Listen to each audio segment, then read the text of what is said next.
never seen this kind of love before. The program you're about to watch contains stories of real people. Today, as you watch, expect to be inspired, transformed, and healed. Welcome to Peculiar Moments Global, where every moment is supernatural. Your love story is next. I searched and searched and searched, no God like this. My name is Chidiebere. I am the founder of the Dole Districts movement. I am on the spotlight of Peculiar Moments Global, and this is my love story. In the summer of August 2017, I remember having a terrible dream. It was a violent dream. In that dream, I feared for my life. And so after I had that dream, I stepped out of the house to get something. This was in the evening hours. And so it's kind of traumatic, so I'm beginning to remember. So while I was at a kiosk, and so I sat down by the side, waiting for the malam to attend to somebody. And while I was sitting down there, I was with my phone. My mind was buried in the phone. I remember feeling people around me, and before I knew it, I felt the barrel of a gun on my head. And they were like, "Hey, what are you doing here? Where's your phone?" I was confused. Before I knew it, I received a very heavy slap on my face, and that drove me into shock. And so they took out my phone and the money I had. It was a street robbery. They were actually robbing from shop to shop to shop. And I was still standing there in shock, and I watched them rob a couple of people around the area. So while I was standing there, one looked at me and was like, "What are you doing here? I will shoot you. I will shoot you." And so I just walked away. And it turned out that while people were gathered, talking about the robbery that just happened, they still had agents around who were, trying to get some information, around the area. And then I foolishly mentioned that I saw their faces, and then while I was walking home, somebody was like, "You see, we could do you something." And so I went home that day. I was the only person in my house at the time. And then I woke up the next morning, and I heard a knock on the gate. So I kept on asking who it was, but there was no name. So I feared for my life, basically. I remember jumping off the fence of the house into my neighbor's house, And while fearing for my life, I began to see images of hell in my mind, and I was afraid of hell. You see, for a very long time in my life, I wanted to give my life to God, in quotes, but I just found it hard to live within the confines of religiosity, basically. So I was like, okay, you know what? So what we're gonna do? I'm gonna live my life the way I want to live my life, and then when I'm old, I'll meet God. So while I was there, I was like, look, okay. Most of my siblings are either out of the country or out of the states. There's nobody around at the moment, so I felt very unsafe. And I was like, if my life is taken now, I don't want to go to hell. I was afraid of hell. And so I gave my life to Christ. I said the sinner's prayer that I had memorized for years out of fear. And that was it. I remember contacting my sister who lived in another part of the city. And then I went to stay with her for a while. But it turned out they followed me there. After a while, I began to notice the movements of these people around the area. So that period, I took God very seriously because I was afraid. I was afraid that I was going to die. And I even had more fear that, look, if I die, I'll go to hell, you know. So that was a very traumatic period for me. Then after a while, I left the city for a long time. But this was the problem. That made me develop a very strong fear complex, you know. I would walk into a room, and if I see somebody with a very strong face, I am afraid, you know. I sometimes I will see people, and it's like I will see the images of these guys on those people, and I will begin to panic, you know. I wasn't really doing well with crowds, you know. And this happened for a long time.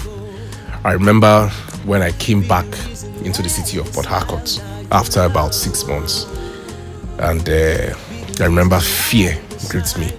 And whenever the night hours were beginning to come close, I'll begin to panic, you know. And so I remember a particular time when my mother sent me a text, and she was like, "You're just afraid. There is nobody pursuing you. You're just afraid," you know. And I knew people were chasing me, you know. I knew, you know. And then, but after a while, I began to feel safe again, and I'd not heard anything, but I just felt like those people had been dealt with. I didn't know how, but I just felt like they had been dealt with. And so there was this day, you know, I was going to see my sister again in the same area. And I remember entering. Now, the people who robbed came in a keke napep rickshaw. So they came in that, and I remember seeing one of them. So the particular keke I entered seemed to be very similar to the one that came that day. And then I was like, okay, because I remember this scenario very well. And then when they parked, I remember wanting to give the keke driver money, and I saw the guys. He said I knew this was one of them, and he saw me and he recognized me, and he was afraid. You know, I literally saw his hands shaking, you know, and then he just took the money and sped off, you know. And that's when I knew, okay, this is true. I felt like, okay, God had dealt with these people, and I didn't know how he had dealt with them. And then I began to feel safer. It was in this period that I met a certain friend of mine. He's known by the name Gan. I think he's been on this show. So we're talking about God, you know. This is a period when I was struggling with the concept of righteousness and God's love, you know.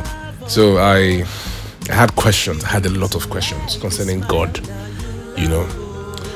And so I had a lot of questions concerning God, and I still had that fear of God, you know, that fear of God because of hell. You know, I don't want to go to hell. So in fact, I just felt like, okay, look, why don't I just die whenever I am good with God? Because, okay, now I have confessed my sins, I'm holy now, so just take me now. Why allow me to stay? Then when I commit sin, I die, or when rapture comes and I'm unclean, I don't make it. You know, I had a lot of questions. And then God will keep explaining this righteousness concept to me, and I wasn't getting it. And then I remember he said, just come to class. Mold break is cool. I was like, okay, fine. And one day I came to class. I remember I walked into the hall and I heard the voice of Rena Davis. And then I had a flashback. In that same 2017, before the traumatic occurrence, I was in secondary school. That was my SS3, I remember. And our school was invited for a leadership conference. And so while I was there, I've always liked things about government, leadership, and nation building. And I saw a lot of speakers speak. And then Rena Davis walked in. And then he talked extensively on nation building. I remember him referring to the first civilization being being Eden, and he said a lot of things. And of all the speakers, he was the only one who really made an impression on me. I remember telling my classmates over and over and over again that, like, didn't you hear what Rena Davis said? And they were not just getting it, but the man had made an impression on me. So after I entered into school, into university, remember, I would tell my friends that, look, there was a certain man that explained government to me in a way that I had never heard it before. And that man is Rena Davis. 1 year after, I could still remember the name Rena Davis. And so I walked into that hall and I heard the voice and I had the flashback and I was like, is this the same man who was, and then I remember, some way, somehow, during the course of the meeting, his name was called Rena Davis, and I was like, oh my God, okay, this is some kind of orchestration. And then I remember, that was a Sunday school actually. I remember towards the end of the meeting, we were meditating, and then he kept on saying, say after me, my Father loves me. And we'll say, my Father loves me. My Father loves me. My Father loves me. My Father loves me. And for the first time in my life, I felt loved by God. I felt born again. That was when I actually felt born again. I just kept on saying that. And so that was the turning point for me. That was actually the turning point of my journey of love with God. Over the years, the fears have disappeared. I am completely healed now, and I am fine. I am so whole. I am so complete. And I've been so fed by this love of God that I am overflowing with this love now, and I am beginning to extend this love to the people around me. And this is what inspired the finding of the streets.